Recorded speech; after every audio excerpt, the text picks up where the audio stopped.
But I used to have like a dreamy view of Zarqawi. He was like one of the, it was like him, Osama bin Laden, Mullah Omar, these guys are like my Avengers basically.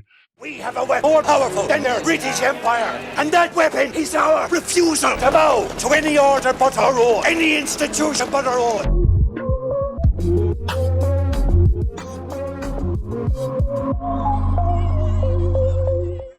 Hello, and welcome to episode 47 of Let Them Eat Cake. I am Jack. My co-host is John. The topic of today's video will be the Islamic Emirate of Afghanistan, which is not recognized by the United States and is known as the Taliban, and why people would support their rule over the nation of Afghanistan. Fifth Gen does not condone these points of views or stances. As we are journalists, we want to give everyone the information they need to understand the world in the best way that they possibly can. So please let us show you the perspective of somebody who supports the Taliban and how they see the world.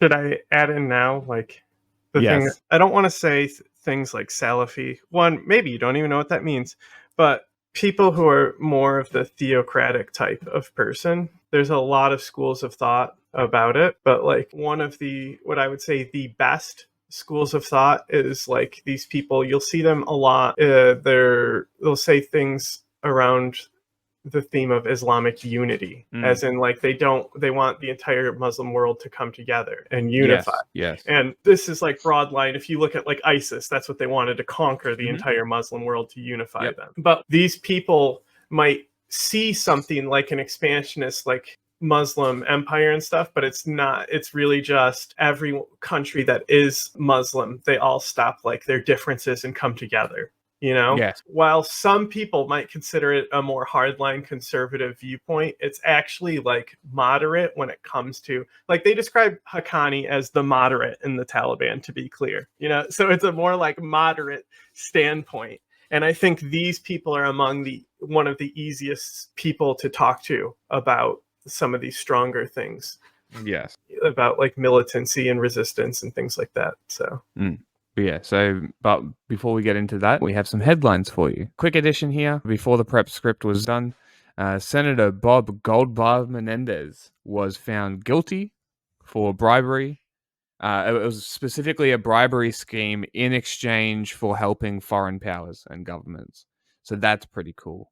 This was the second time he's been in a scandal involving bribery, by the way. All right, so the United Kingdom held their general election, which saw Labour claim 412 seats, 211 more than the last election, sweeping the entire election, with the Conservatives following all the way down at 121 seats, down 251 from the last election. This could potentially annihilate the Scottish push for independence due to Labour's plans for devolution, which would give Scotland, Wales, and Northern Ireland political autonomy from Westminster. I think it's significant in the UK because the Conservatives have had power for so long. And I think if you're like a conservative, you should look at the UK right now and realize this is why you want the power to maybe go back and forth and do kind of a dialectical thing. Or if you're Nancy Pelosi, you need that strong opposition, right? So what's interesting is they've been able to do a lot of day one policies. My favorite day one policy they have is the windmill policy. The law beforehand under the Conservatives for wind farm energy, they had to strongly show evidence that no one would be opposed to a wind farm being built before it could be built, which is absurd. That's a ridiculous policy. The fact that government put that in place is you should be embarrassed, honestly, putting a fucking policy like that in. But that was even passed. Yeah, exactly. And it's just like, maybe you don't believe in climate change. That's fine. Do you believe in cheaper gas? Do you want cheaper gas? Do you want cheaper power bills? Because that's how you get it. They build the wind farms and you have more alternative energy that way. Wow, crazy. I don't care if you believe in climate change. That policy is stupid, regardless. It shouldn't take somebody believing in climate change to realize that's dumb. And another important one, the Rwanda policy, which is probably what most people know about the UK right now, if you're not, because nobody gives a fuck about England. So the only thing they have probably heard about since the Queen dying is the Rwanda policy, and they deported, I want to say, Albanians there. So they're like, send them back where they came from. That's what we hear here all the time. Guess what?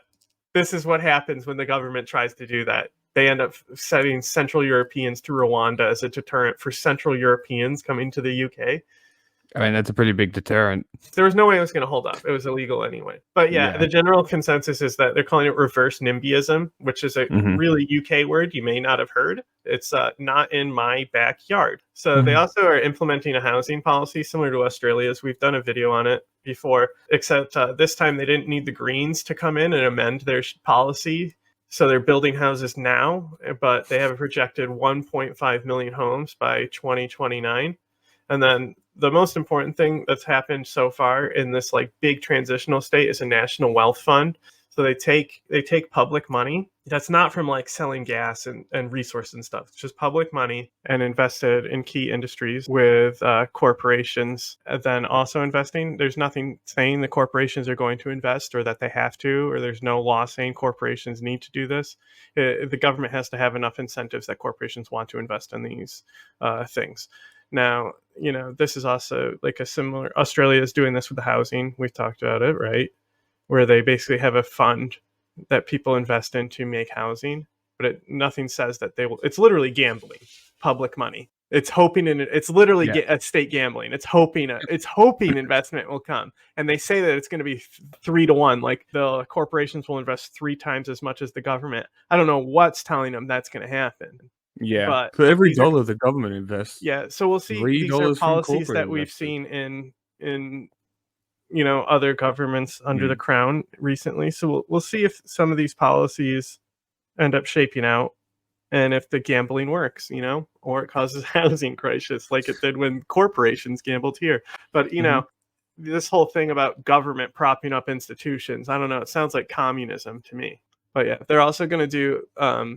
They're also investing in green hydrogen, which is smart, because it's one of those things where we don't exactly have it figured out now. It's one of those things that we already know that it does work. It's just we have to figure it out. Rwanda is also having elections. The results technically aren't out until July 27th, but they had voting today. And the initial report is that 99% of the vote is going to the incumbent president, Paul Kagame. The Rwandan president usually holds office for 2 terms. However, in 2015, there was a constitutional referendum that allowed Kagame to run for a 3rd term, but his negotiation, you know, to seem more pragmatic, was to lower the presidential term from 7 years to 5. You've likely correctly surmised that 2015, when that election happened, was not 5 years ago. That's because Kagame wanted it to happen this way. He said that was going to be the second part, but the only part that happened was the 3rd term. This is a blatant power grab, and this is the result of it. He didn't even pretend to do any reforms or anything for this term, to do his 4th term, even though, you know, technically you can serve 3 now as the president because of the amendment. We talk about him a lot, but the most important thing that we criticize him for is his funding of the M23 rebels in the DRC, the Congo, as some may call it. That's how Trump would say it, right? In the DRC. Or the Congo. There's plenty of other things to criticize him for, but the Congo crisis with the M23 rebels is very serious. People are suffering greatly from it, and the Congo has its own government issues. So it's not like saying that even the government of Congo that they're fighting against are okay too. I think since we're talking about Rwanda and dictatorships there, the more democratic country in the region being Kenya. So they've had a lot of protests because it was over them raising taxes that would hit everyday people to pay for debts that the country has. And it's funny because I see a lot of headlines like, why are Kenyans protesting the IMF? And there's a few things there, because a majority of the debt held by Kenya that the government was going to put these taxes in is coming from China. The IMF does hold loans with them, but it's like 1% of the total debt that they have or something. Yes. It's only like a few million or something, or billion, or, you know, it's really China. So China could give the debt relief Kenya needs. They've given debt relief maybe to Kenya, but they've done it with other countries. Kenya has also made a significant more westward shift after China came in and built all this infrastructure for them to catapult themselves. Kenya is formed its own economic sector in tech, so much so that there's benefits for America partnering with this tech sector. While those profits may come in the future, the debt is severe. The government has to pay it off. And this started protest over the taxes that would be on the regular people. It's 3% of the debt. Oh, the IMF there? I knew I was close with 1%, you know? So it's roughly 3%. These protests started against the tax. They're not about that now. Much like in Iran, how the hijab protests people mislabeled as being just about the hijab. It's for regime change in Kenya. They're calling for President Ruto to resign in Kenya. This is specifically because during these protests, which according to Kenya might have had outside agitators, which fine, I'll give them that. I don't care. They killed protesters. Another one was killed just now. Well, they haven't been in the news regardless. I mean, we report on it. Yeah.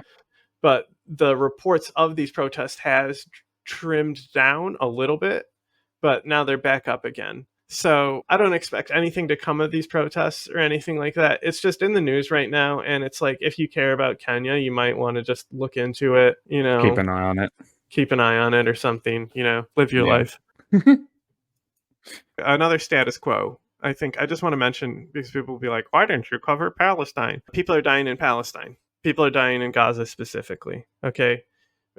I think people are well aware a war broke out there. And I think people are well aware who started the war and all this shit. Okay. The thing is, every week they're saying, oh, they moved forward on a ceasefire, or it's going to, the alternate one where it's like, oh, the war with Lebanon is going to start. Every week, this has been the reports. Okay.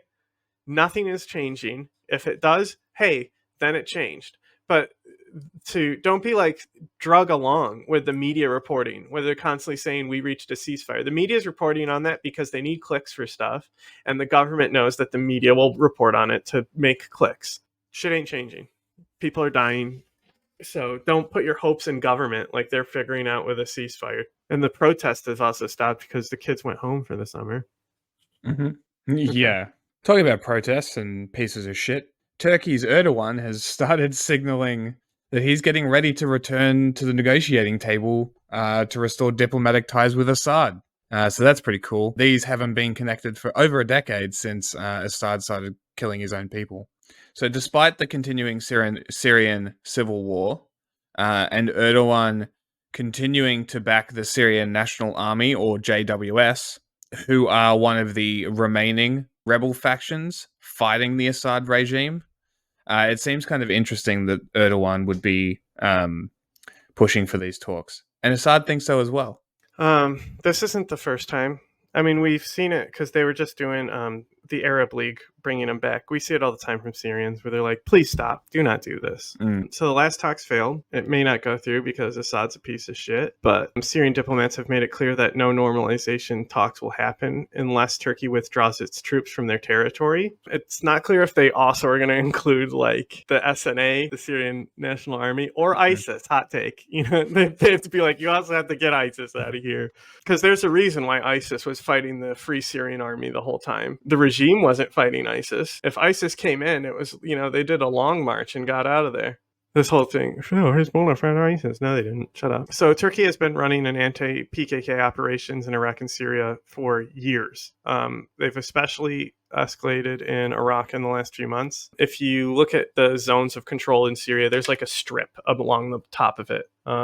And that's like, they literally said it's a buffer zone when they invaded, and Trump let them invade. And this was a key election issue for the last Democratic primary. And I'm not talking about this one that just happened, obviously. When Trump was in office, it was a key issue that they ran on. And this will transition us into NATO here, because you might have recalled that, we'll come back to this transition. You might have recalled that NATO expansion just happened, and Turkey was the one holding it up. Part of Turkey holding that up was because they basically wanted the right to send gray wolves into these countries to kill Kurds. And anyone who basically that Turkey wants to decide is PKK, they can kill. I mean, just before this NATO expansion, there was 3 Kurds killed in France. It was on the 10-year anniversary of another 3 assassinations that were important for Kurds. One of the people assassinations was one of the co-founders of the PKK. She was assassinated there. I don't remember her name off the top of my head, though. So Turkey literally was like, we killed 3 more Kurds on this anniversary day just to show you that we have complete power over you, no matter where you go. If you're Kurdish, Turkey hates you, and they're going to fucking send Grey Wolves to harass you. So while Biden came in talking this hard talk that he's going to put Erdogan in his place, the day before this NATO summit happens, fucking Erdogan's over with Russia talking about joining BRICS, which I could fucking care less about him joining BRICS and all that shit. But like, what happened? What happened? So like all this hard talk that Erdogan was going to get his didn't happen because of how NATO functions. And protests have started inside Turkey and in Idlib. Like people are I don't know who they're protesting there, right? Because it's Idlib. They're protesting Turkey. Syrians, the refugees, a lot of them are in Turkey. So because somebody dared challenge Erdogan, imagine this in Trump's world, right? Somebody dared challenge Erdogan and protested against him. It's led for ethnic pogroms against Syrian refugees. Businesses have been destroyed just because Syrians are there, not because they're protesting or even they're perceived as Syrian.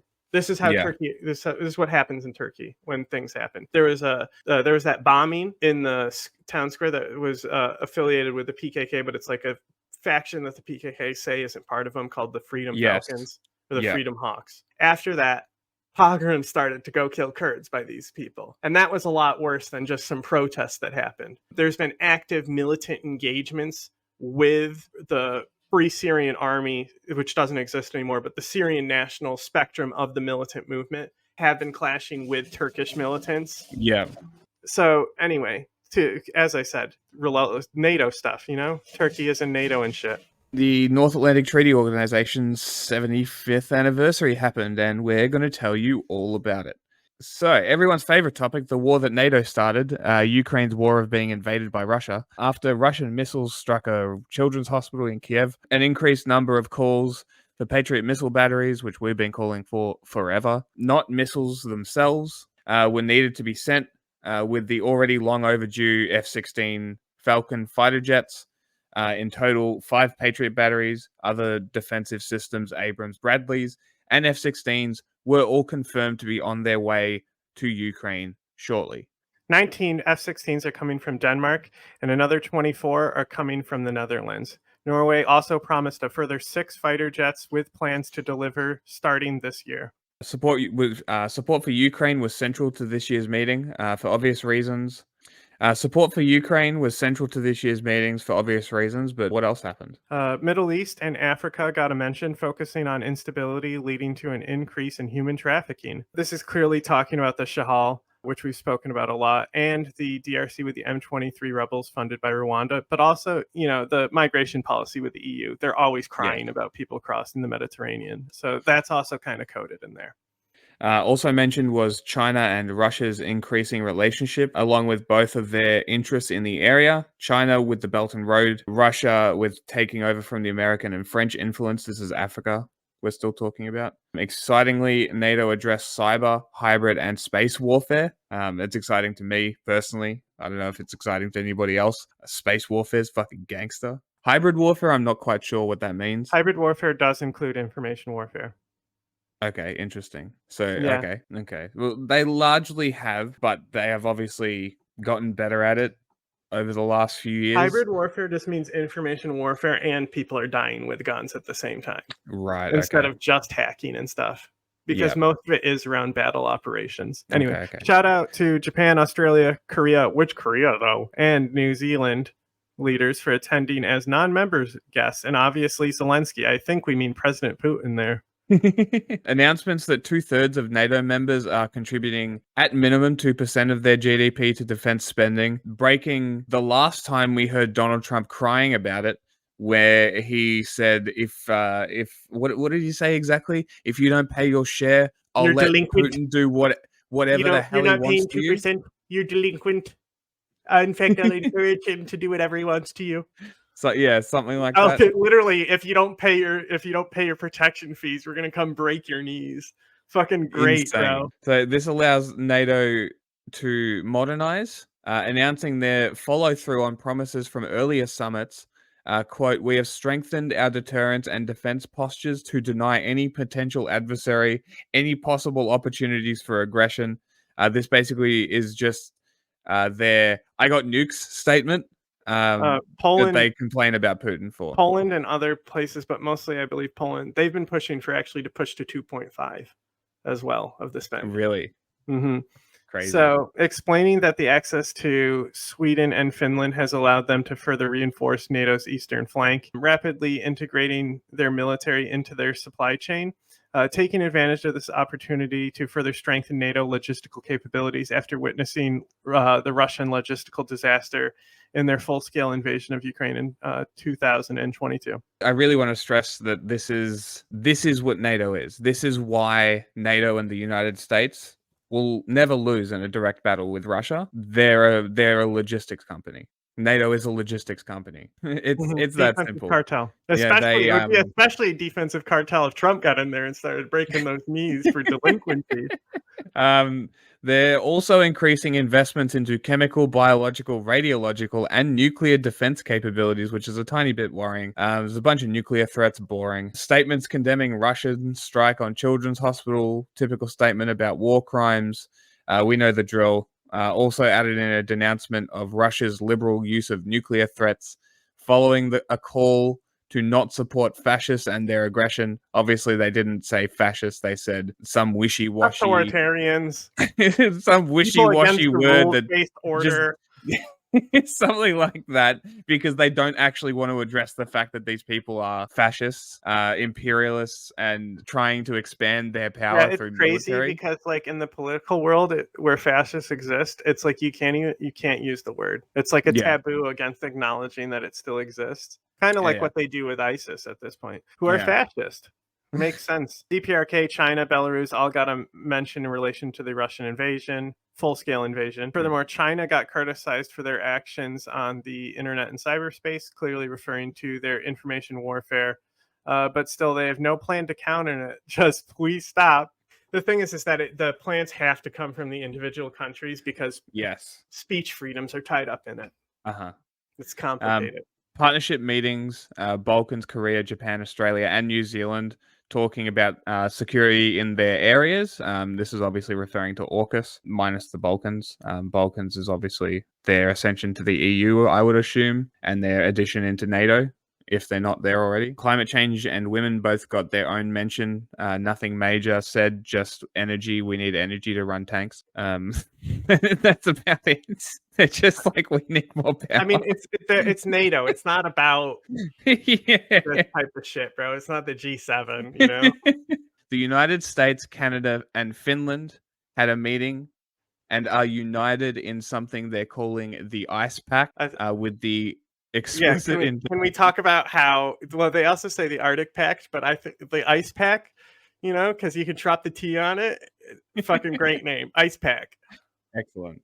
With their explicit intention to build an extensive fleet of icebreaker ships to counter China's quick monopolization of Arctic markets. But really, this is a security pact to bully China, a non-Arctic nation, moving into their own territory, because Finland, the US, and Canada are all Arctic nations. China is not. But they think that they have a right to every ocean in the world, because they're definitely not imperialists. No. The meeting at the NATO summit resulted in an aimed 90 icebreaker ships, also hoping to overtake Russia's current fleet of 40. And that's about it. Just a little interview before we get to the main interview about the IEA, which is not recognized by the United States and known as the Taliban. We're going to talk a little bit about, because we always cover elections here, we're going to talk a little about the Iranian election. You may have heard a reformist came in. Now everything's going to change. You know, the hijab law is going to get banned. I guess they're meeting the protesters' demands. So now we'll go to our Iranian correspondent, Pega. 39.9% of the total. No, it wasn't. Sorry. He's claiming that from a source. I know. Sorry. I'm just reading sources. Claim to be. Yeah, sorry. Go ahead. I already prefaced the unfair and rigged. I don't need to say that the results are wrong. So election turnout was 39.9, or was allegedly 39.9% of the total 61.5 million voters, a record low since the regime took over in 1979. The reformist candidate Masoud Pezeshkian bested Sayed Jalili. Pezeshkian promises to end the regime's infamous hijab laws along Oh with man, the that's hilarious.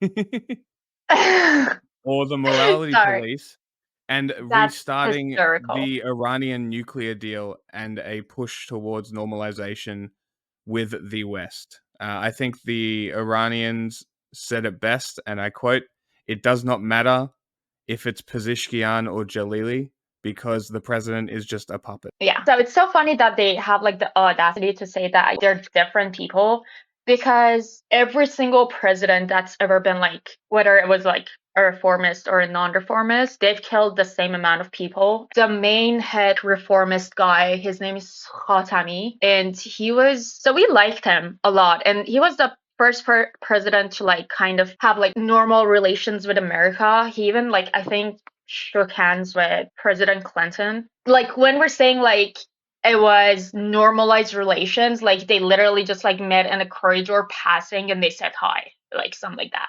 They might have shook hands, I don't know. Like, that's like normalized relations. And it's easy to like kind of think about that and be like, when you're in that situation, you're like, wow, this is like a huge step. But then he killed so much, like too many students, and many journalists were like arrested. Yeah, it's called the Danishgah. It's like literally they were given orders to throw the students off the rooftop. They're literally videos of it. So yeah, like that's the reformist, right? Which is like, that's policy from, such governments like ISIS, where we Right? throw Yeah. people off, and Saddam Hussein. So many died, so many were injured, so many lost their loved ones, so many were unable to study again. Because the thing in like Iran is that, like, one thing that like really pissed me off during the student protests in America, people were like, oh my god, like they're gonna like be stripped of everything. But like, no, you can still go back to school. No one got thrown out of school. But like in Iran, that's what happens. If you're kind of talk about the government and like universities, you're not allowed to go back to university and like finish your degree in Any university? Yeah, well, there's like two universities in Iran. There is the Sarasari, which is like it's like government funded, and then there's another one that's government funded, but it's like I don't know. But this one's private. This one's private, but it's like again government funded. So there are like two of them, right? And then they have campuses on every like city. So yeah, Okay. Once you're like out of like one of them, you cannot go to any other school. Like it's over. So yeah, and also like this sticks with you, right? Like it's kind of like you're Social in your credit credit score. score. Yeah, it's like literally in your credit score. Like you were against the regime. We have family members who were executed because they had a friend or another family member who was like a leftist before the revolution. And then after the revolution, they were like just executed because like they had a connection and like, yeah, c'est la vie, right? Like you kill that one, kill a couple more, like who the fuck cares? Like that's literally how it is. And like, yeah, so basically like all of those students during Khatami, which is like the like father of like reformism in like Iran, like so many people died, so many young people died, and people were stripped of their like autonomy and their freedom and their future because they they were students and they protested. So yeah, it doesn't really matter who is selected because again, no one's elected. Everyone is selected. And it's so funny because like back in 2012, was it, or 2008 or 2010, I don't know, the Green Movement, like they would stick with I was gonna bring this up anyways, the Green Movement. Yeah, there was like always like the 68% like, people came out and like engaged in like voting, and now they're like 40% is good enough. Like we don't need to lie about like the numbers anymore. We just need to say like people came out and voted, which like no one did. No one did. The only videos you can find of people voting are like in London. those people are in London on Iranian blood money. What do you think? Like the regime is like keeping their children in Iran? Like no, there's no future for them in Iran. They're all like in London, Canada, Germany, a lot of them, but like London and Canada especially, like they're all there, like all of them, like and a lot of them are in America actually. A lot of them are in America, and like of Now, course they go and vote. It's like their dad's best friend. Like they yeah. they hang out, like it's like you're voting for your uncle. Of course you go and like vote. I think Western media did a really bad job with the protests that happened because they made it seem like that, oh, they're just protesting because of the mandatory hijab. At the end of the day, we don't want our daughters getting killed for showing their hair. At the end of the day, right? That is definitely an issue. I feel like people don't understand when we're talking about hijab law, we're not talking about me wanting to be naked versus like me being like this, right? Like that is not the issue. The issue is that if I'm like this, I would get killed in Iran. And that is very different. And I feel like what people don't understand, like a lot of people tell me like very bullshit excuses. Like a lot of Muslims, they say, my grandma chose to, like your grandma chose to wear a hijab. 87 million Iranians, let's say like half of them are women. 90% of them didn't choose to wear a hijab, right? And to be killed for that, it's very different. And a lot of like asshole leftists tell me nuns wear hijab. Like nuns choose to become nuns. You're not born into nunhood and you're not like stuck into nunhood. You choose to do it. They're also right? like the most religious, like pious people. Right? That's a Like really bad you're example. talking about a group of people working in a church that's trying to take away your autonomy, and you're telling me that they chose to wear hijab or like cover their hair, therefore me and my women should be okay to be killed for not choosing to Just do a that, note, just because just a like note. Westerns also choose to do it. I got a fun fact for you. You're gonna love this. It's optional. Nuns choose to wear it. They don't have to. I actually had a school teacher in 6th grade. She didn't wear it, but my 1st grade teacher who was a nun did. So it's even I'm gonna optional pull for my hair nuns. right now. And then a lot of people tell me that Jewish women also wear them, and I'm like, yes, there's a sect of Jewish women who also wear hijab, or like they have to cover their hair. They can put on a wig as long Really? as as long as it's not your own hair showing, it's okay. You can put on a wig. In Iran, if you That's put on awesome. a wig, you're still gonna get killed because it's still hair showing. Mm.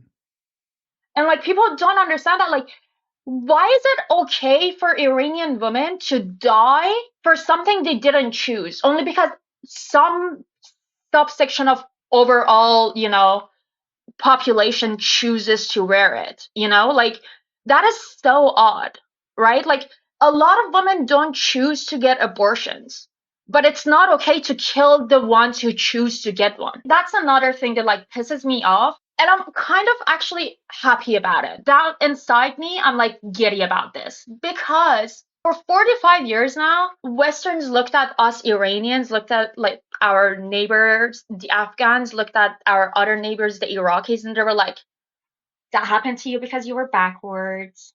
Like, no, bitch. No, no. It didn't happen to us because we were just like very special and we were stupid. Like, no. Afghanistan was like one of the most modern states. Women in Afghanistan were like forefront of the like society. Look at what happened. It's literally like a frog in a gradually boiling water. You don't realize it until it's too late. And I know that it's going to happen in the West, like I'm seeing it. And I know that the Islamic Republic is going to fall. And I'm happy to be able to go back because I know that the Westerns are going to be in like seek refuge in like, Iran, because it's going to happen, and it's going to happen in my lifetime. And then I'm going to turn around and be like, it happened to you because you were backward. It's going to happen to you. And then you're going to try and be a refugee in Iran. And then we're going to turn around and be like, you guys were so backwards. And then see how you like it. Like, people literally look at Afghanistan and they're like, it always was like this. Like, no, it wasn't. Look at their queen. Look at their previous queen. Like, she was one of the, as a matter of fact, the Shah's dad, so I think it was Reza Shah, one of the reasons why he wanted to modernize Iran was because he went to Afghanistan and he loved how much like women were at the forefront of society and was like, I want that for my women.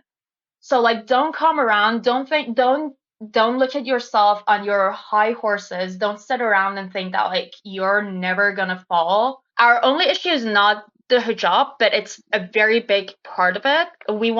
I don't know why, again, you guys think that like Iranian women shouldn't be able to like decide what to wear in the morning. And I also don't get why you guys think that like you get to decide who rules us. Like, you don't, right? And another thing that like really pisses me off is that we don't want a theocracy, right? You don't want a theocracy, we don't want a theocracy either. Just because it's Islamic, we have to accept it. Like, okay, what the fuck? First of all. And then secondly, the protests, yeah, they started because a woman was killed for showing a couple of strands of hair. A young woman, basically a child. She was only 22 years old. Barely an adult, 4 years into adulthood. She was killed for showing a bit of her hair. And we love each other. And we all came out because of her. But it was a like fire under ash. It was going to erupt eventually. People were fed up. People were like, yeah, you know what? We don't have an issue with this president or that president because it doesn't matter who's the president. We're having an issue with the whole system. Because we voted, right? Like,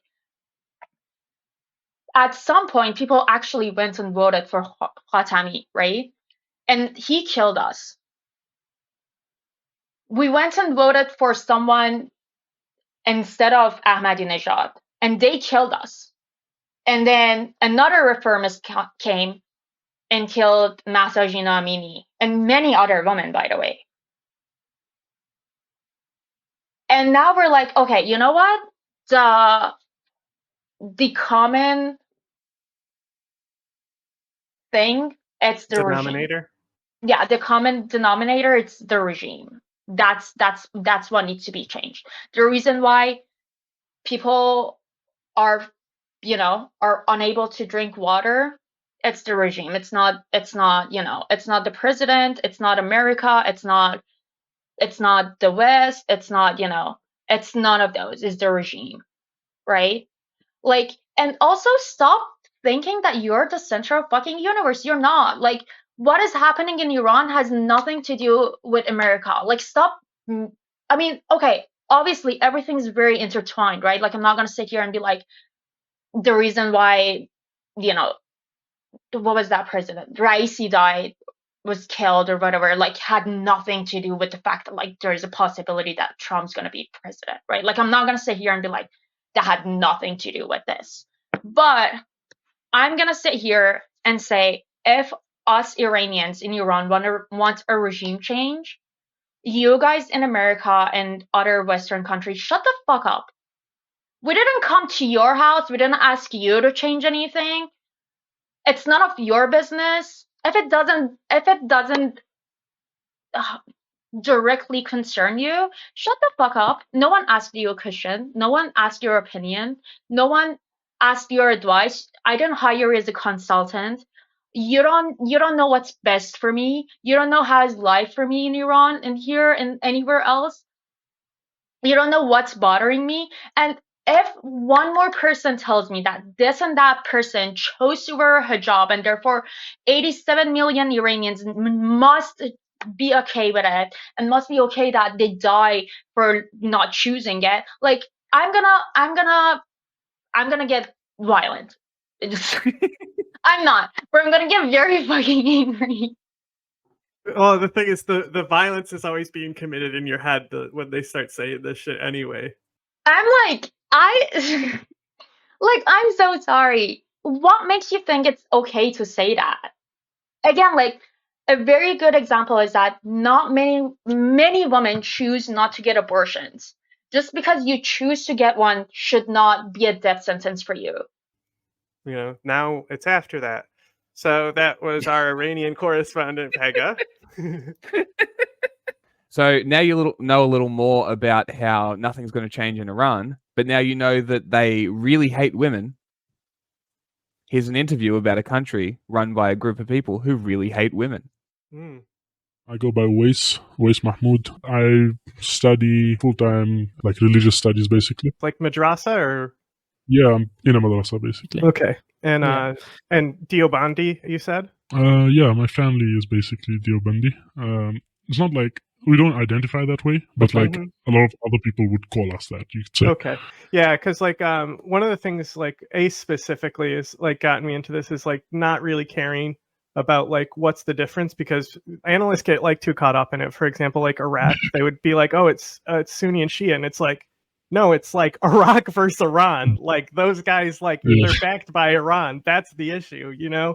And they overlook a lot of these things by being like, this person belongs to this group and this person belongs to this group. Yeah, no, especially in like this kind of situation, like for example, in Afghanistan specifically, you got like the Salafis and the Deobandis. They are like united there, but a lot of the like in India and Pakistan, for example, there's Barelvis and Deobandis that are fighting each other, and Barelvis to most of the West would be seen as also extremist, but to the Deobandis and to Barelvis, the Deobandis are seen as like completely non-Muslim practically, and they both see themselves as completely like outside of the fold of Islam.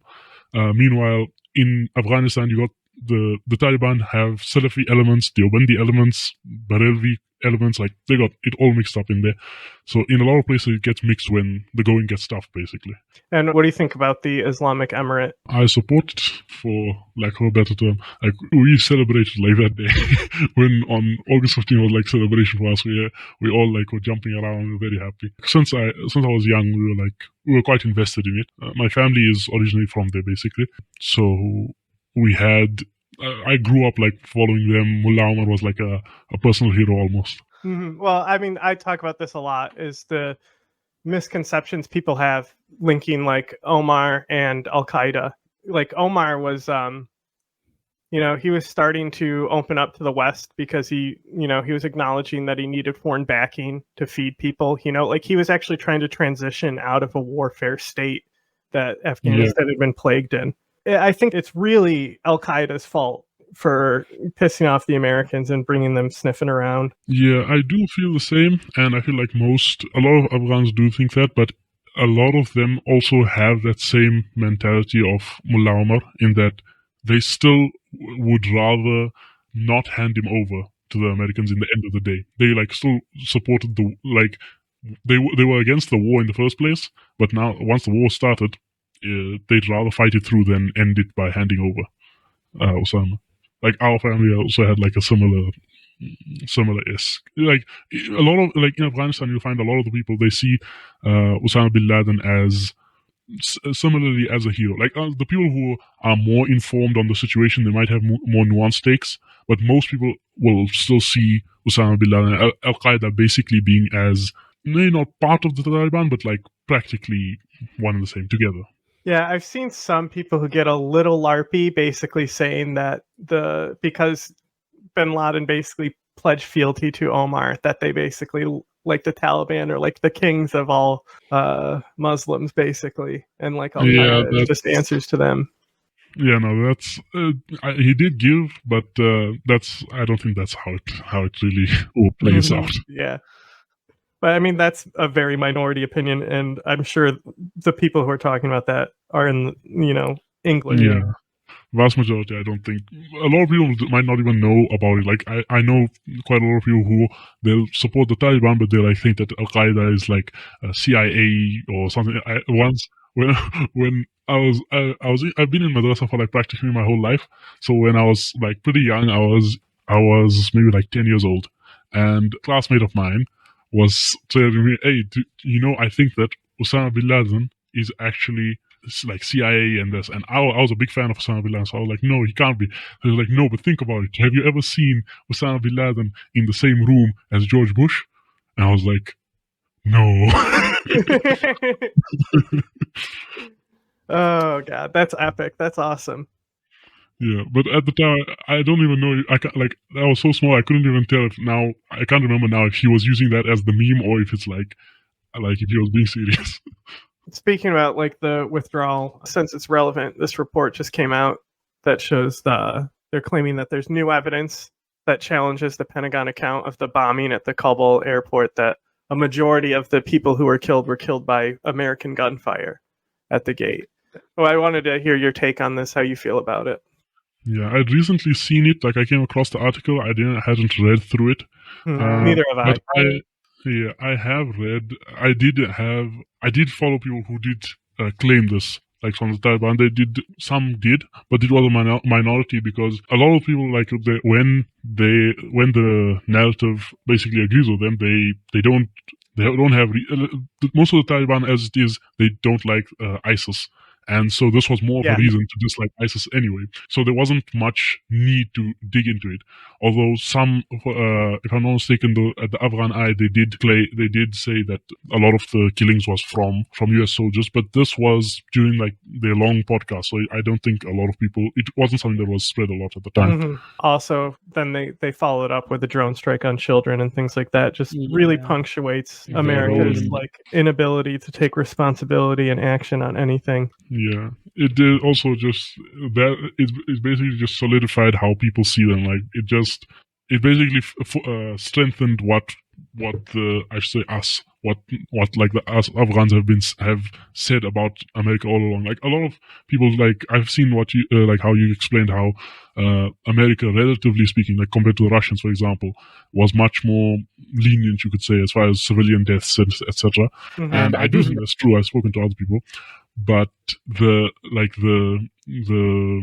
basically the enmity towards America and the claim, there's some people who claim no, America always, like, I've seen some some American soldiers just give interviews or speak about their experiences, etc. And the way that they portray it is like, with the amount of checks and permissions that they need to get, and it needs to go all the way up the chain and all that, it's like practically impossible to hit civilians.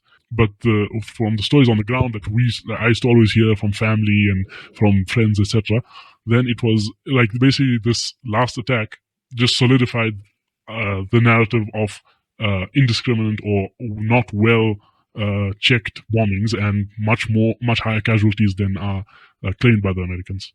It's like the most famous footage was the WikiLeaks video where they gunned down Iraqis with that Apache helicopter. That's like the same thing. They called it up to command, and command said, "Yeah, it's totally cool," because they mistook a camera for an RPG. It's the same thing. But Russia also did a massacre on their way out. Yeah, Russia, the amount of massacres they had in their time was like just out of the roof, like completely. It was just a completely different level. But with Russia, the difference is that, firstly, the massacres was like so long time ago that a lot of people have, like, it's dimmed in their memory. Like, if you cut your finger off now and you cut your hand off 10 years ago, you're gonna, like, the finger's gonna be much more of a problem to you in the moment. People are more worried about America because it's much more recent, or now about ISIS-K because it's in the moment the issue. And so something that happened 40 years ago is not really relevant to most people. Not to mention, right after the Russians left, the Mujahideen, Hikmatyar and Ahmed Massoud and all the rest of them, they went on rampages, and that was seen as arguably a worse time than even when the Russians were. I agree. Yeah. Yeah. And So- you know, this is we go over this a lot. We've explained this a lot. But this is really what made Omar such a prolific figure at the time, is he was actually standing up. Like the first thing he does is kill a warlord who had kidnapped girls and Yeah. was doing awful things to them, and they ran over his lower extremities with a tank and then hung him from the gun turret of the tank, like as a message. And that really resonated. It was what people wanted. Yeah, people really supported that. We also like our family, when like I said, we had a lot of these stories, and we followed. We'd get these like stories about this. When I came and I was like looking up, I didn't find I didn't know about a lot of these like stories, like what was the original source. But then someone would tell me, and I'd be like, oh yes, my grandfather told me the story about how the Taliban started. And then, so a lot of these stories are like within the Afghans, it spread a lot. And our family is like close to the border of Pakistan.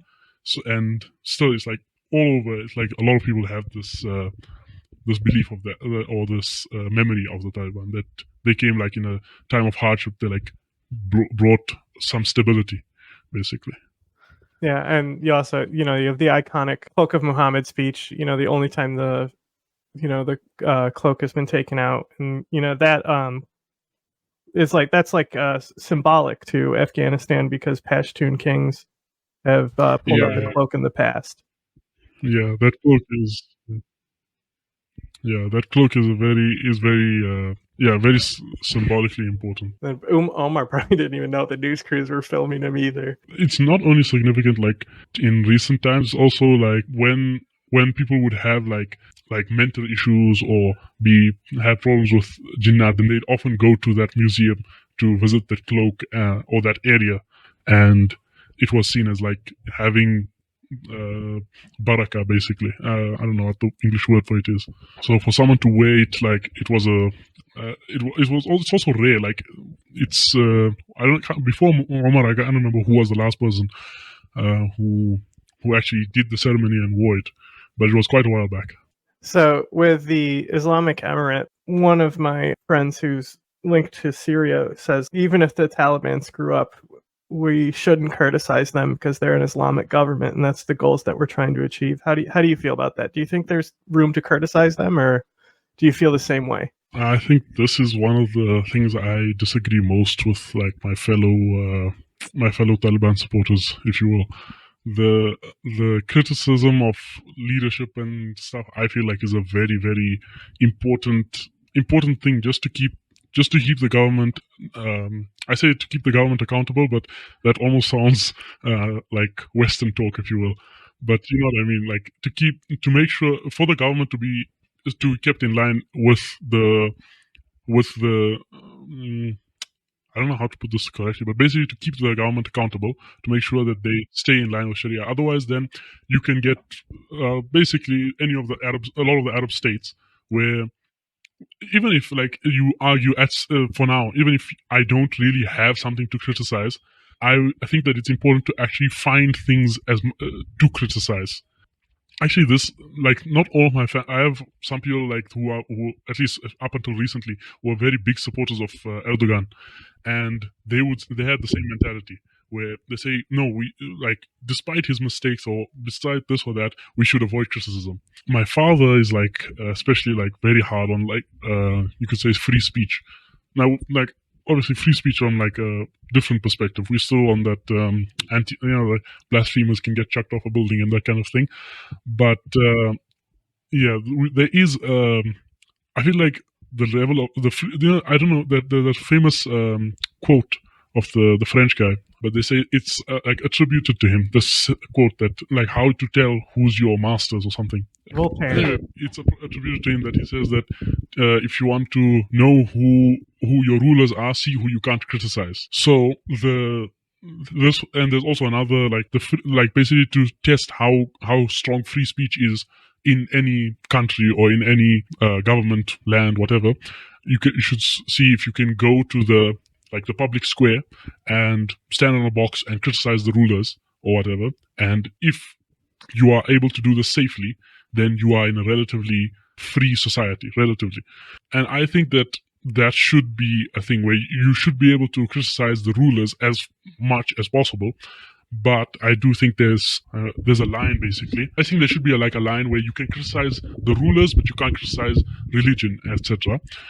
In itself. But obviously the line gets blurred when people say, no, this person is a representative of the religion, or this person, his words represent the religion. So if you criticize him, then you criticize the religion. It's something that needs to be ironed out and clearly set. I think this sentiment really starts coming around because of the Soviet invasion. Because I've heard from from archive footage, I've seen a lot of mujahideen who are foreigners who came there. They talk about that they can't criticize their governments, because they're obviously dissatisfied with their governments. And you can see where al-qeada comes up from here and their goals of to basically overthrow all these Arab governments. So I think that's definitely a more common sentiment than people realize. Yeah, but right now with the Madkhali movement, there's a strong push to stop the criticism of any government. It's at least from inside the Salafi circles, and I've seen it also in. This is that one. It's like the one writer or scholar that the Americans want. They literally State Department guy, right? And they're like, yeah. Now basically, he's like, actually, it's like Sharia is when you simp for the Arabian government. Yeah, no, but the thing is that even if you look at Islamic history, which is also something that I study quite a bit, the avoiding criticism of the ruler is strongly ingrained, firstly, in Islamic history from the earliest points. One of the big divisions between the Sunni and the Shia is Imam Hussein radiallahu anhu. So on that issue, Hussein radiallahu anhu lost, and and I think from there it's a big thing about avoiding. And despite all Sunnis and Shias agreeing that Hussein was in the right, he did lose. And the Sunnis especially, they got this, they have this now, I don't know what to call it, maybe a habit, or this, in Arabic you'd say usul, this tenet basically, of avoiding criticism of the rulers. And there are also sayings from the Prophet ﷺ, saying that you shouldn't, not you shouldn't criticize, but I think you should obey the rulers, something to that effect. There's quite a few saying that you should obey the rulers, and there's a way that they move it, and they say that no, you can't criticize the rulers. So there's people also who do the same for the Taliban. They say no one should be allowed to criticize the Taliban. No one should speak bad because they're the only flag of Islam, that they're trying to be good Muslims, etc., etc. So we shouldn't criticize them. But I think that's just something I disagree with. I think I'm in the minority on this one, though. There's most people with their own, with the people that they support personally, they often won't object to censoring the criticism of those that they support personally. That's just what I've come across. There's also what they used to call the Khomeini system, where it's the Shura Council basically selects the people that could be elected. This is what Iran is supposed to have in theory, and on paper it does. I think this would have been a smarter approach for the Taliban, is that they would serve as basically the overboss of the government, and that way they wouldn't be putting sanctioned people into government positions to get a sanctioned government. They could just basically rule from the shadows, Yeah, if I'm not mistaken, the Shura Council was a thing, but it might have been dissolved in 2021, after the takeover, if I'm not mistaken. That could have been a thing, but then it would be more basically it wouldn't be what they've been advertising this whole time. They've been advertising themselves as pushing for the scholars to be the rulers, and then if they just go back to basically them being in the back, and according as far as everyone can see, then it's the same old bureaucrats or technocrats in charge, then it'll just be that'll make it just be a real ideological, basically it'll be a big ideological win for ISIS-K and them, and it would lose them a lot of support, I think. But just doing that type of system would be really funny to stunt on the Americans to go back and to do a democratic vote right when the Americans leave would be really funny. Yeah. sometimes I think that some government laws should just be twisted just a bit for the sake of the meme. Yeah. But that's most governments don't share my sentiments, I suppose. Well, I mean, I don't like any governments, so yeah, I am quite I don't know what's the opposite of an anarchist, but I'm that thing. Obviously the main criticism and concern people have is like the women's schooling. Yeah. How do you feel about that?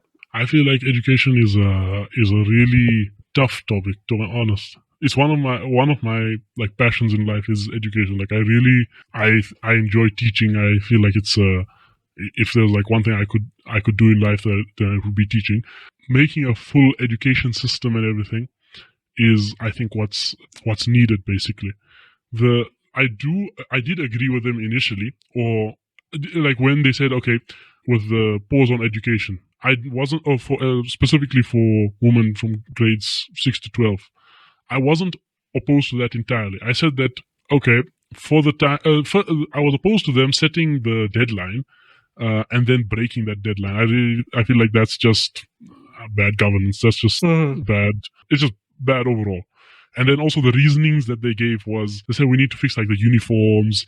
Yeah, that was Yeah, that at first, I think that that's just a very, very weak argument, because the uniforms, they're like, for all intents and purposes, they're fine. Like, and like it can't take you that long anyway to make a new uniform. Like the reasoning just doesn't check out. And then they said that they need to change the curriculum. And I wouldn't be opposed to that. I would be fine with that. And I say, you can give them a year. I'm sure in a year you can come up with a decent curriculum. But at this point, I think it's clear that the issue isn't with curriculum or anything. I do think that like a curriculum needs to be made, etc. And I wouldn't have been open to just using the old curriculum. I would have at least said that like they should review it, etc. Now it's not a matter of reviewing the curriculum. It's a matter of there's elements inside the Taliban who are against the idea of it entirely. I'm glad you recognize that there is internal elements and different ideas inside the group. Yeah, no, there's different groups inside the Taliban. Like I said, from outside, like all the heads of the Taliban are officially like quote unquote Deobandi, but there's a lot of differences because it's like a nationwide thing. So you have lots of differences, and so even among their leadership, you have different views. Some are more liberal. Some are like you got Sirajuddin Haqqani, head of the Haqqani's family. He seems to be sort of more liberal. Yeah, I agree. I agree with you 100%. I think he was one of the main proponents who was pushing for education. He's very, very interesting guy, obviously. You wouldn't expect him to be the more liberal one. Yeah, you think he's the one, he's the most hardline. But I think he's very successful in that, and part of the reason being that I think he's very pragmatic. And so I think that was actually part of the reason he was so successful in his campaigns. I think that it's basically an internal issue. Once that the internal issue is solved, then only it will be, I don't even know if they started on looking at a curriculum. It's possible that like the guys who were pushing for it to be allowed, one of the strongest proponents who wasn't like officially part of the Taliban, Abdul Haq Haqqani, I think his name was, but he was a very, very strong proponent, and he was also like very, very, very hard against not only ISIS. He was like very hard against just Salafis as a whole. He was like, all the Salafis are like basically kuffar. It's like very, very hard on them. So he was pushing very hard for women's education, and he even met with Mullah Omar's son and with Sirajuddin Haqqani, if I'm not mistaken, and they went then to have a meeting with the Amir Akhundzada. So, but he was killed back in I think it was early 2022 or mid 2022, but right around the spring offensive, right after he was killed, I think they had that giant spring offensive against the ISIS-K. So a lot of the people who did push for it, the arguments I think didn't win over the Amir. Basically, the Amir makes the final call in almost all issues, and it's something that I think he's personally and his closest advisors are against. So it's not like, I don't think there'll be much progress on there. First of all, governments don't do anything very quickly, but also people underestimate the situation the country is in with poverty. There's so much greater concerns than coming up with a curriculum, I think. And I think if I was to give them an excuse, I think that would be like way more valid than we can't figure out the uniforms. Like, and then also there's this influx because Pakistan like sent like 1 million people back as well. I don't really know how that's affecting the country yet. I think in the short term it'll be very difficult, not only on like the people but also on the government. Like it will put a lot of strain on them. But in the long term, I hope that it'll actually be of some good, because a lot of those being sent over are like businessmen, are people who, if the government can like facilitate for them and situate them correctly, then they'll be able to contribute to the economy in a, like they went to Pakistan and they had successful businesses over there, so they should be able to bring over their talents and, you know, just help lift the country in itself also. I'm a big fan of Pakistani politics though, because they're literally America. It's so funny, you know, like former president on trial running again, you know, like there's so many similarities between the countries. They parallel each other. Yeah, the Pakistani government is, for me, is just, it's kind of confusing, but it's not something. It's something I mean, I suppose like, yeah, with you know, like how you've lost hope. I don't know if you've ever had hope, but like you've discounted the government in any useful capacity. That's the way I see the Pakistani government, basically. It's government for you. Can you explain how you see America and American soldiers as somebody who grew up being occupied by such forces? So I imagine I have the same. I imagine there's a lot of kids / teens, youth my age, who have the similar view. I grew up watching like you know, Qassam from Baghdad, the sniper, Juba sniper. Yes. Yes. Yeah. Yeah. I grew up watching that. Like I sit down there. This is a common thing. We talked about it before. Like Ace would talk about in Egypt, they would like have the top 10 sniper kills in Iraq on the cafes and stuff.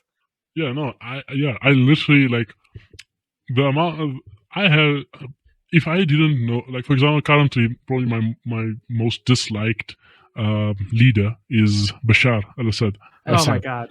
But but if it wasn't for my like investment in Syria and etc., then I would have probably hated him. Like this is a funny story. I once heard that if you hear someone giving the adhan in your dream, then it means that they're gonna die soon. So I waited for a day when they say that your prayers are very likely to get answered, and I prayed that, like, throughout the day I'd make prayer that, let me see Barack Obama giving azan in my dream, so in the morning I could find out he died. But yeah, I had a strong. I still am not near. Like, I'm still quite. How do you say? Not a fan of American soldiers. Like, I have not seen the. Oh, I have. What is? Where is this? So they made these comics. Like these are like in American papers. They made. There's a few of them comics about Juba. Because like, and that's what's interesting about him is that it like there's a guy who because like we assume it's more than one guy. Yeah. But there's an American soldier. He was a medic, right?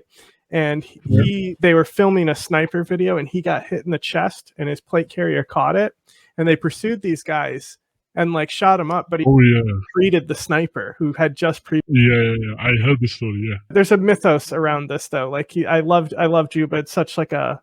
It's such an the perfect like character. It's like the Ghost of Kiev in Ukraine. You know, it was like something to like inspire the people. But the IAI, they made the media that came out of the Iraq War that the IAI produced. We were talking about it. We're going to watch one of their documentaries on Blackwater mercenaries and put that on Patreon, because we can't put that on YouTube because it's literally made by them and it's very graphic. But I'm a big fan of the Iraqi insurgency. Yeah, well. About like American soldiers though, like every once in a while it's either I just do this like maybe once every couple months, or sometimes I'm even like feeling a bit down, and then I'll go and just watch interviews of American soldiers, etc., recalling their time in Afghanistan and stuff. And a lot of the time, obviously, they're not telling about how they enjoyed their time there, to say the least. And I just enjoy those stories. Like I generally I rarely ever sympathize with one of these stories. Like I'm more often cheering for the guys who are shooting at them, etc. That's just like to answer Jack's question, just about how I feel like to American soldiers. Once in a while, there's a story where I feel some sympathy, but it's a very rare thing. The entire war on terror was really a mistake. Like when you talk about the American army, it's more like there was like a father and his son just in the field doing like farm work or something, and they were just bombed by a drone, for example. There's stories like that, but the stories of like cruel torture and like really bad stuff, a lot of them come with the Afghan army, like the Republic Army. Yeah, a lot of that. Yeah. Dustum, like he. Yeah, Dustum. Yeah. When the offensive was going, we were all like following along and everything, and my grandmother was like following, and we saw Ismail Khan. Ismail Khan. Yeah, so they saw him, and I was seeing he had like a few speeches, and he was saying that we're gonna fight them, we'll never surrender, and I was just wondering what's gonna happen. I didn't know much about him from before, and then I saw a video of him like chilling in a truck with the Taliban surrounding him, and there was he like taking pictures and stuff. I think he surrendered. He was surrounded like I'm not sure, at the airport or something, but he was surrounded, and he didn't leave with the plane. So they let him through, and then my grandma was like, why are they letting him through? He's just going to come fight again. But my most of my family was thinking that, this amnesty, we do think that it's like a good thing, and they probably will let everyone go through, but we think Dostum, no. Dostum, they need to stick his head on a spike somewhere.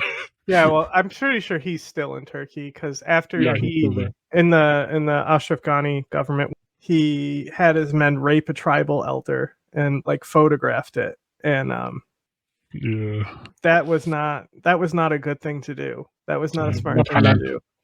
It's not halal. yeah.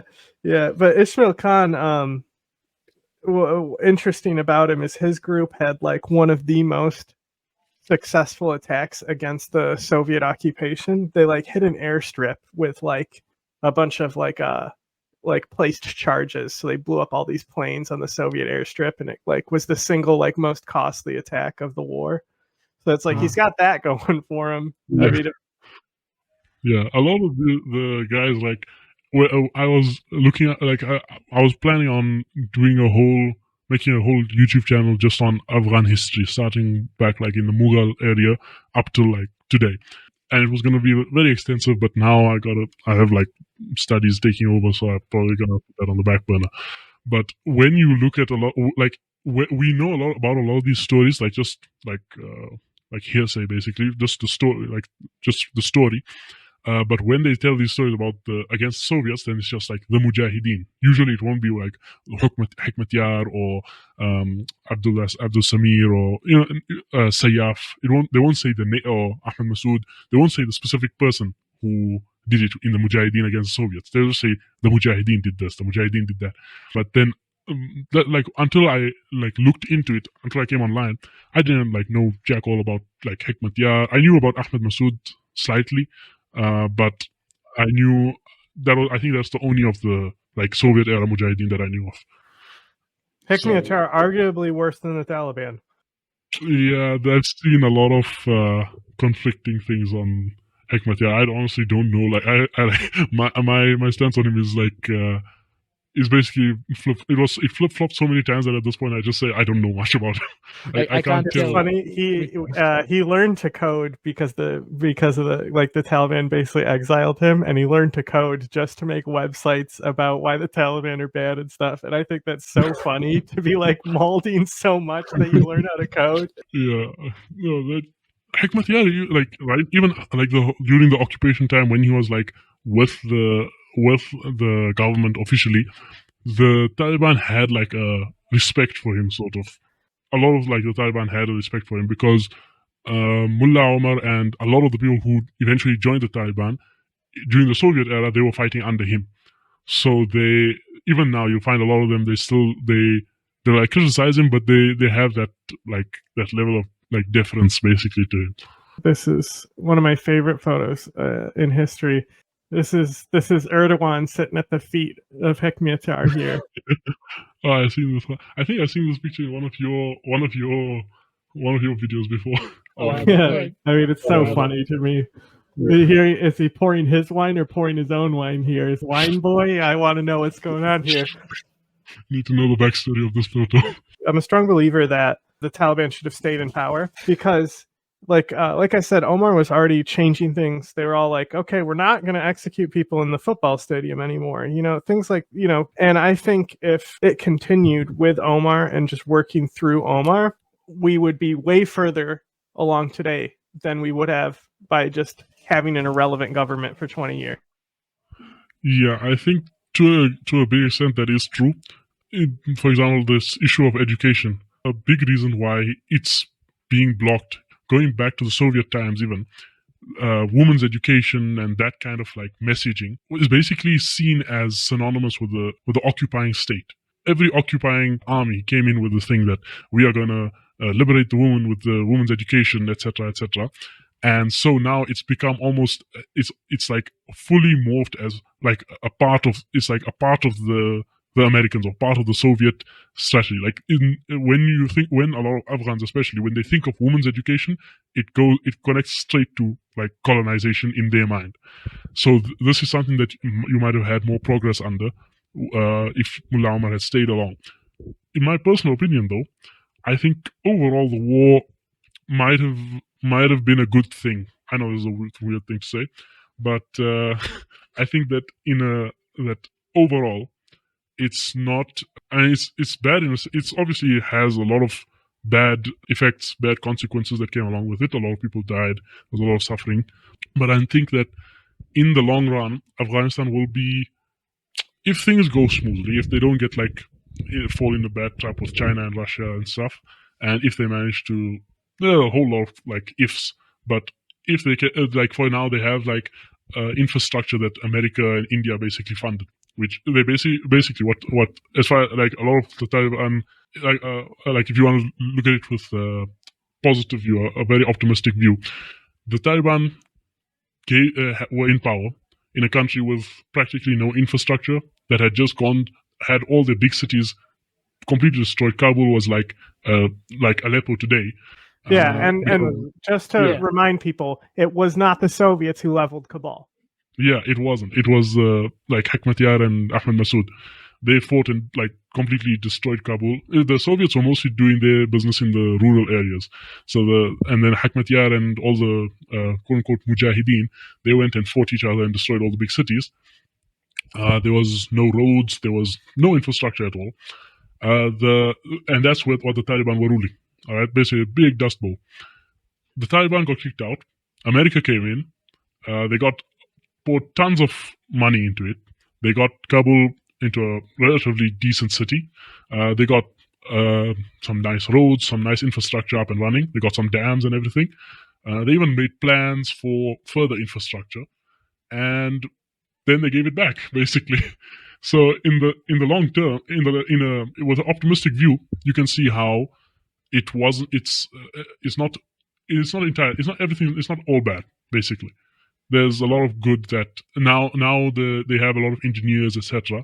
They have they got a lot of modern weaponry, night vision. I was checking. There was one report on how one soldier back in like the early 2000s, maybe 2005 or so, there was a single soldier who was shot, and he was either like mortally wounded or he was killed, and the Taliban took his body, and he had night vision, so they had a whole nother operation the same day and risked many more lives. I think they actually lost like 2 soldiers, and to retrieve the guy's body just for that one, so that night vision didn't get compromised basically. Otherwise, then it was a game changer. There was a Medal of Honor awarded in this. Yeah, the guy who grabbed the guy's body and brought him back. Or I'm not sure if he was dead at the time already. Or it's also all on video.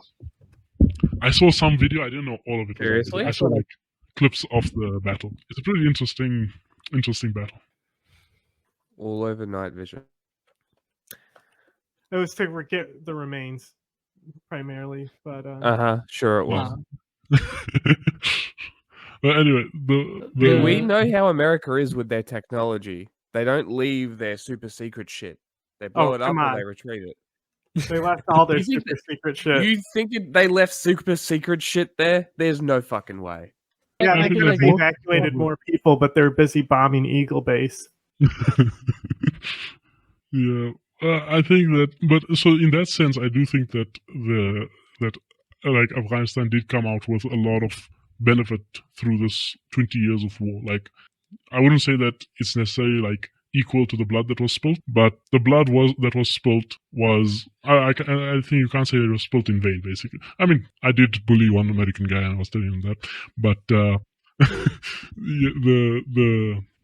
talking about our guys, their blood was not spilled in vain. And even those like that do end up like you could say that there was many people who died practically in vain. From our perspective, it's not in vain. Like, you get paradise in the hereafter, which is from an infrastructure argument. I think you make a really good point. It definitely, like, it's one of those things where I'll just talk to somebody and like they'll say something, my perspective on something is instantly shifted because it is I didn't even think about stuff like that, you know. Like, I'm only thinking about it from a government perspective, which is pretty ignorant, you know. Yeah, but that's it's naturally it's rare to be able to see everything from like even most perspectives. Most of the time, you'll see it from like one or two. You'll find other people who will be able to find the rest of the perspectives. I think this was something that my grandmother was telling me, actually, that they said that, you know, now Afghanistan, they took Afghanistan from the Taliban, they built it up, put in money, made it all nice for us, and give it back to us nice. Yeah. You know, everything like there's this famous, it's CNN, right? So it was like the CNN investigative report they made with Rwanda, and it has the infamous video of the woman being shot in the back of the head at the football stadium. Oh, yeah. And they show people hanging in this broadcast footage that they broadcasted, right? They interview a guy, and they said that the international community built this football stadium because they wanted the Afghans to play football, and you're doing executions there. And the guy responds, says, everything's been destroyed here. Build us an execution ground, and we'll be happy to take them there. And it's just a wild response, but they got that pretty much. They came in, they rebuilt the whole city for them. That's basically what I think about that. I think that even from like that perspective, from an economic perspective, it wasn't all bad. Basically, even like the economy, I feel like the Taliban know how to run understand the basics of how to run the economy much better now than they did at the time. Well, also, they've been having to do shadow economies this whole time anyway. Yeah, so now they have like the experience also under their belt. You mentioned that, brought something offhandedly before, and you mentioned that you're not a fan of HTS. So you're not a fan of HTS, and I was curious what your perspective on that was. Well, HTS, like I said, I'm not like super well versed in the internal politics and such. Like, I know the overall, and I could probably better than the average person, but the specifics are confusing. There's a lot of conflicting reports. But the thing about HTS, I feel like they've fallen into that's one of the things I actually fear for the Taliban, is that they become like HTS, or in a sense they are sort of like in the, like how you can't criticize the Taliban in Afghanistan. I suppose to an extent you can. Like, I know people who have, and they're still fine, but like, you know, like HTS is like an extreme version of what the Taliban could become if they stay stuck on the wrong road as far as that goes, where you can't criticize the leadership. Anything you say, you know, it's like you just all of a sudden like rule of law. There needs to be like a system of rule of law where there's courts and such, where you can hold the government to account. You can be able to defend yourself in court, etc. And I feel like HTS doesn't hold up to that. The HTS came out of something that was much more extreme than the Taliban. You know, like there's like guys who were ISIS that are still like in like top positions in HTS. You know, like they kicked out all these like al-qeada and ISIS guys and reformatted the thing, and like took a softer image and things like that. They recently announced that they're going to like on the Sure Council, they're going to put women and minorities on there, so they have like more perspective. And I think that's like huge to come from HTS. Like DEI. yeah, DEI. They got the DEI. They're woke now. That's to me, that's that if it was like just general, like if it was to come organically, basically, then I would have that same perspective. But I feel like the leadership, all right, what's his name, Mohammed Julani, he has flip flopped so much that I just can't trust this as not being just a way to get like some points to, like political points, basically. Like he started off with ISIS, all right. He broke his allegiance with ISIS, which, I mean, I'm not going to fault him for that, but all right, he broke his allegiance with ISIS and joined al-qeada. Broke his allegiance with al-qeada and he joined another. He basically his allegiance to Turkey now. Yeah, and he keeps like switching up. So I can't like have any hope in or trust in that, because it just keeps switching. I even like if I see something good, I look at it with suspicion. Yeah, and it's like Dustin, he's the same way, What side hasn't that guy fought on? Yeah. Yeah, I suppose same applies. I was thinking the same applies with Hikmet Yar. He's fought in a lot of different sides. But him too. Oh my god, he's all over the place too. And Sadr, the good Shia leader, who's not Iranian. Oh yeah. He is so cold on everything. Like he can't make up his mind on anything either. All of this, that's like the classic politician. You see which side is, and then you go with that. That's So, what about what's going on in Gaza right now? Is actually, it's a pretty low issue on polled voters here. People do not care about it. It's like one of the lowest polled things that people is going to affect the US. Yeah, in the US, that it's like nobody cares about Israel policy. Basically, in the US, it's like the lowest thing. It's tragic, really. Yeah, unsurprising. I feel like most people, like in America, to be honest, like there's no real reason for them to really care. Like there is a reason in the big picture, obviously, but as far as they know, as far as they're concerned, okay, yeah, you could say with most foreign conflicts with that America's involved in, the average citizen civilian doesn't give half a damn. Like what's it got to do with me? What's happening in Ukraine or Gaza or anywhere really? On the like the proactive, like the people who will who are activists, etc. They will like there is that group of society that will champion it, but be it Ukraine, whatever that America is involved in, but most of the society doesn't see it affecting them, and they are, or firstly, it doesn't affect them. Like literally, on a day-to-day, in their day-to-day, it doesn't affect them. It's not like, oh no, now if Israel is if Israel stops being harsh on Hamas, then Gaza, then Hamas will suddenly go start attacking America. It's like it's irrelevant to Americans what's happening there. Same with Ukraine, same with Syria, same with Somalia.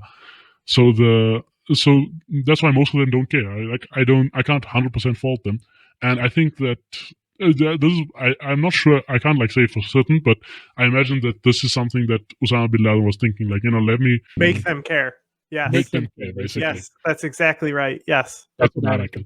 Yeah, that's one of the things that I say. Exactly that is, I will make you care, which is like, isn't that like something from Halo? Don't they say that? Is that a level or something in Halo? Maybe not the Halo, but it's definitely from a video game somewhere. So I think with the people who are active in supporting Gaza here, the unfortunate thing is that the loudest people among all these movements, the student movements and the protests right now, are great. They're exactly what should be done. But like, especially after the October attack, it was all like IRGC organized and like just like these people who LARP that Iran is like the revolution, and it's like Iran is the most destabilizing force in the Middle East, in my opinion, not America. Iran is, I think Iran is up there with America. I can't say like one is above the other. They're both pretty shit. Yeah, yeah. I feel like to be honest, if you would say like America by itself, then yeah, I would say yeah, Iran wins. But because I feel like Israel is practically like America is like 100% supporting Israel. Without American support, I Saudi don't think. Arabia. Yeah, I think like without America like directly supporting and helping Israel, then if you were to take away American support from Israel, then and like if Israel was a completely separate entity, then I'd say Iran. But because I say Israel and everything Israel does falls under American influence and American destabilization, then I say America probably wins out, just about. Mm-hmm. Yeah, multipolarity is definitely something I'm supporting, and it's not like a lot of these things I'm not supporting. Like there's a lot of things that I support, but like for example a khilafa, like one khilafa, on a technical level I support it, but I don't think it's just relevant. Like it's more like what I see, I see what I expect to come, and like my support of it is not really relevant. What I quote unquote support is more what I think is going to happen, and so what I try and like get people to understand and prepare for. Like there's a lot of these things I'm not like looking forward to. Like recently, I was saying, you know, the people who like are arguing, like in the Salafi circles, it's like actually a very strong movement right now against criticism of the rulers. It's like especially in the English, even in the Arabic, actually, both sides are very strong on this against criticism of the rulers. So I was just telling them that, like, you know, I'm not saying that I want all the rulers to be kicked out and I want rebellion and I want all these countries to turn into Syria. It's just I expect that you're not going to survive another decade without this happening. There's going to be a rebellion. There's going to be regime change, and there's going to be a lot of problems coming up. So it's not about whether I want it or don't want it. It's just what I expect to happen, and I want everyone to prepare for it. It's what I support is not necessarily relevant. Yeah, I think Iran is probably going to be the next regime change in the world. I didn't expect Gaddafi. That was a wild card that came out of nowhere. Oh, yeah, I can't say that. I don't know about Iran. I feel like every time there's like you know, big protests, it looks like it's coming close, and then it just gets snuffed out. Yeah, because So nobody cares about them. Nobody supports them. That's why. I always forget how recent Gaddafi was. Yeah, Gaddafi was like 15 years ago. Yeah. Yeah. It was around 2006. Because what, Arab Spring was what, 15 years ago? Something like that? 2014, I think, right? 10 years ago. No, 2014 was ISIS's rise. Yes, you are correct. Yeah, it's more 2011. I thought it was 2011, yeah. Yeah, 2011 was the Arab Spring time. Mm-hmm. Very recent history. Yeah. People forget how recent it was. Yeah. But I mean, so on that account, you know, like Arab Spring, like basically that's a lot of, like, you know, Egypt says it was all Muslim Brotherhood. They're trying to get rid of us, right? So like, I mean, that was all anti-government action. How do you feel about the Arab Spring? Oh, just on that note, before I answer your question, you said that you think Iran's going to be the next regime change. My money is on Egypt. That's a good one too. Yeah. I think Egypt is very close to the brink. But so Arab Spring, it's more like a country-to-country basis, basically. The overall, I think that the movement was like for a good cause.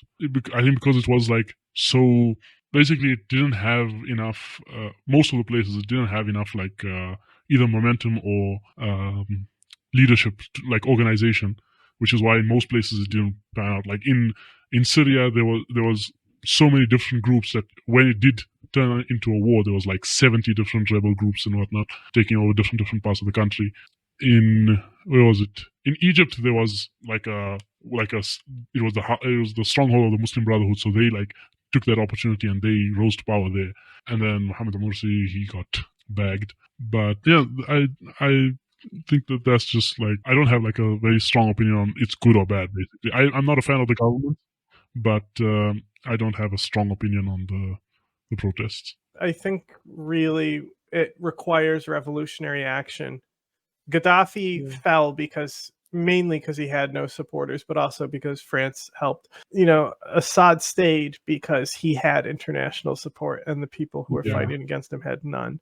And I think these are the factors that change regimes. Yeah, Russia and Iran's support, I think, like, if they basically saved Assad completely. Not to mention ISIS came in right at the perfect time. But yeah. Just like Israel wanted, am I right? Yeah. Israel played Baghdadi. He was a secret Jew. Yeah. I mean, it's like, oh, strange, they never attack Israel. And it's like, yes, they do. Yeah, no, the weird thing is, when was it? I mean, like 4 years ago or 5, I don't know, a few years ago. I remember like where I was when I was, I don't even think I even had a phone at the time. No, I didn't have a phone. So I was sitting on my mother's phone just checking through like WhatsApp videos, and I came across like, I don't know, a 10-minute video explaining how ISIS is actually Israeli secret intelligence service, and all of the leaders of ISIS are actually Jews, and this, that. Now I came across a similar, I'm not sure if it's the same channel or what, but I'm pretty sure that was one of the neo-Nazi channels. But I actually believed that for a little while. I dismissed this by just going to the Wikipedia article and showing that every country hated them. Yeah. Yeah, no one likes ISIS. Yeah, exactly. So, like, I think there's redeeming qualities about many groups. Not the IRGC or ISIS, but al-qeada, definitely, the Taliban, Hamas, basically any Muslim Brotherhood is okay. Even the Houthis, like, I can see redeeming things and why people would support these groups. Assad doesn't make sense why anyone would support him. Yeah, I don't understand. Assad is the one. I think for me, the only one is Assad. Like, it just doesn't compute. I feel like when I see someone supporting Assad, it's like it just connects to my NPC. It's just like I can't. Like, I literally just cannot connect with them. Yeah. It's like an auto block for me. It's like it's not worth my time. Like, what do I accomplish? Hey, you know something? I don't think I've ever blocked anyone on Twitter. Oh, I love it, especially after Elon took over. Like, I control my own news feed, Oh, no, I mute people, but I like never blocked anyone. I'm pretty sure. Yeah. I mute too. I find it funnier when they scream into the void. Yeah, I also enjoy it. I specifically going. I have a few specific ISIS guys, which I keep just posting this. Yes. Dude, ISIS guys online are so funny now. So cringe. There's the only ones who are more cringe are the people who put the Nashabi order guys who like think Saddam is actually cool as fuck. And they're like Ba'athist Nashabi order. The Nashabi order was the right Mujahideen in Iraq, and it's like, no. Yeah, I haven't even come across those guys yet. So I came across it once, and I was like, what? It's very funny because like Iraq, like it's very partisan because of the civil war. So like people will say things like the Yazidi, right? So the genocide against them. So there's this infamous video. It was a cell phone video, shit quality, but this girl gets stoned to death. They like crush her head with a cinder block, right? And the narrative that circulated around Iraq was that this was because she was dating a Sunni, and they did it because of that, which became ISIS's like main narrative to persecute the Yazidi. It created pogroms back then, and then in the future it created them with ISIS. But when you actually look at investigative reports of people who like went there to investigate the claims, they find out that nobody in the immediate circle said this. It came from like international media, American media just made this shit up and said it. Epic. And it became the reason why a fucking genocide happens. And this year in Iraq was so bad. Like honor killings and burnings, it was so high. And there's this one guy they arrested after he burnt somebody, his wife, I think. And he's like, oh, I was told that it was a free country now and I could do what I want. It's a free country. That's the wildest defense I've ever heard. It was a horrific time in Iraq. They really did not give a shit about that war. And and that's why ISIS wouldn't be able to exist if they just like put 10% more effort into the country than they did. It's incompetence, really, and that's really what continues with all these governments. Is I feel like I could do a better job. Everyone says that. I've actually met like people in real life, like recently. What is it? This Ramadan, like a month ago, basically, I met a kid who's like pro ISIS. I was like so shocked that they still exist. I just keep this picture. I just posted in the chat. I just keep scrolling over this picture. Nope. In my country, I'm gonna leave that blank. I think I actually have said that on my Twitter where I am from. But anyway, but yeah, it's not England, not even Europe. I'm not show this picture because there's gore on it, but yeah. We can keep that picture down. But just this, I just keep sending this picture to. I think in my media, there's just this picture like 5-6 times. I just keep sending it to them. So I still see people like who support. When we first heard about ISIS, like in my family back in when the first quote unquote caliphate was declared. In my country actually had a lot of people who actually went. Literal whole families just hopped on planes and went straight. But and some people are still like, they came back and they're like on heavy watch now, and there's a decent amount of support for ISIS in this country.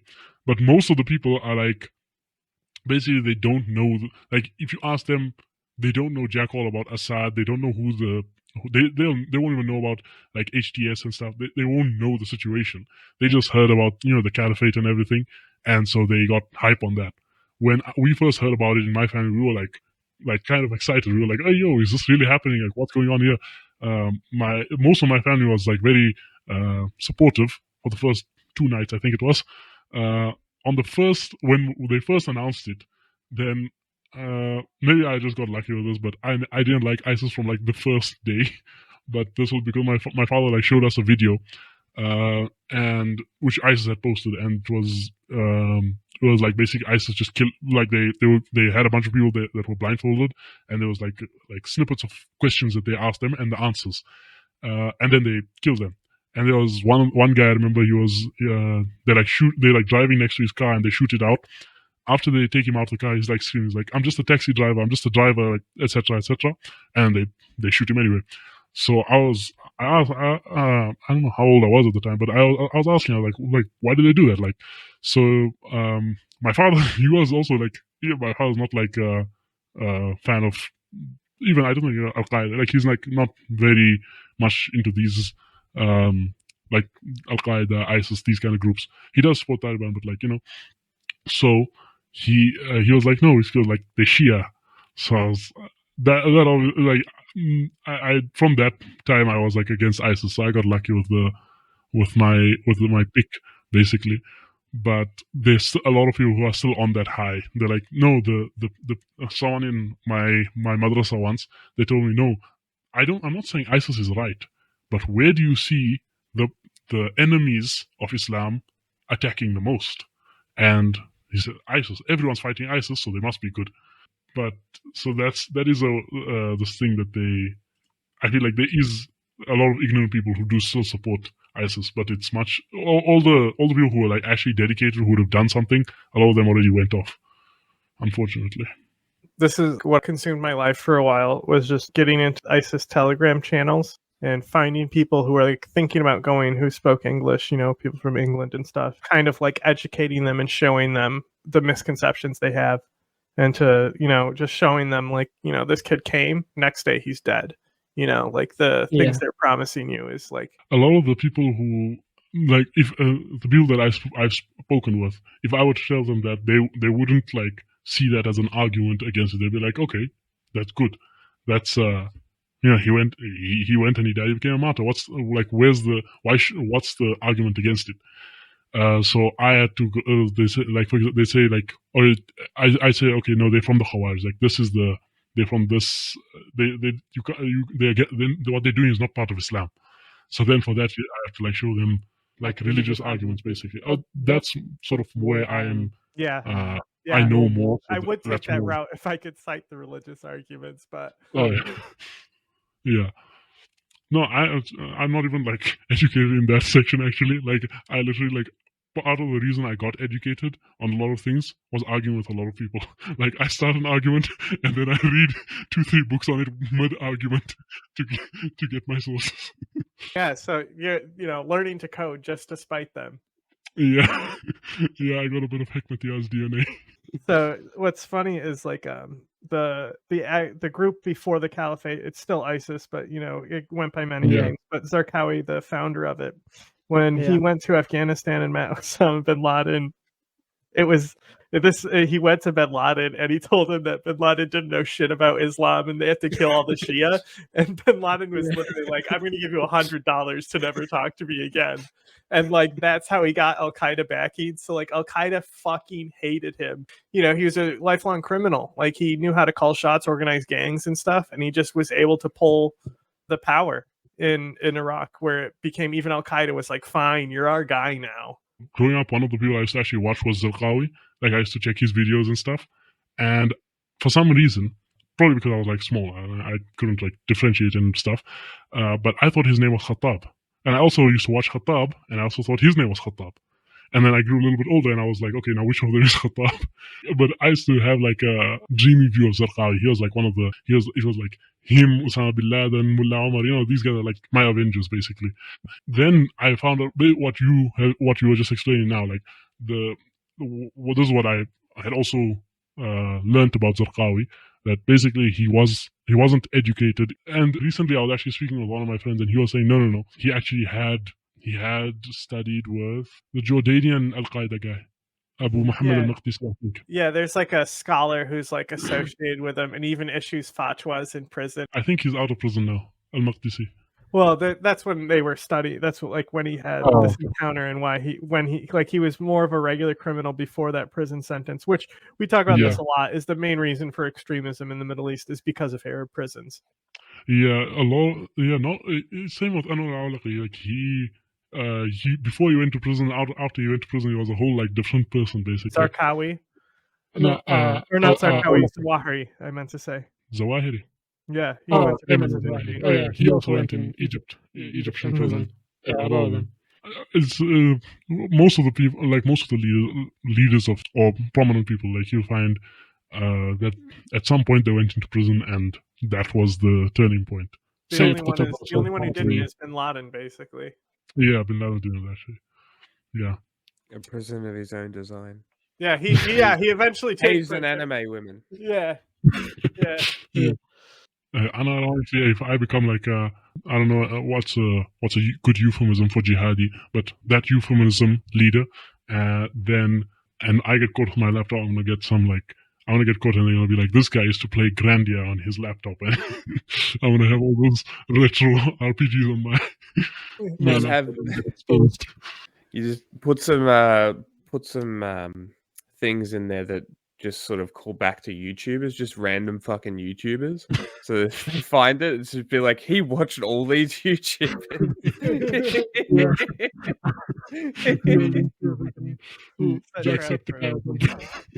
Fucking, that would be so funny. Truly a modern terrorist. I knew I knew how the Western mind worked. Through the years, America has stood as the world symbol for law and order. Anarchy, well, that was something that was always happening in other countries. Newsworthy, perhaps, but it could never happen here. The policeman on the corner has traditionally been looked upon as a friend, not as the instrument of a tyrant. People in other countries had just reasons to riot against their governments. The nations of the world are dictatorships in one form or another.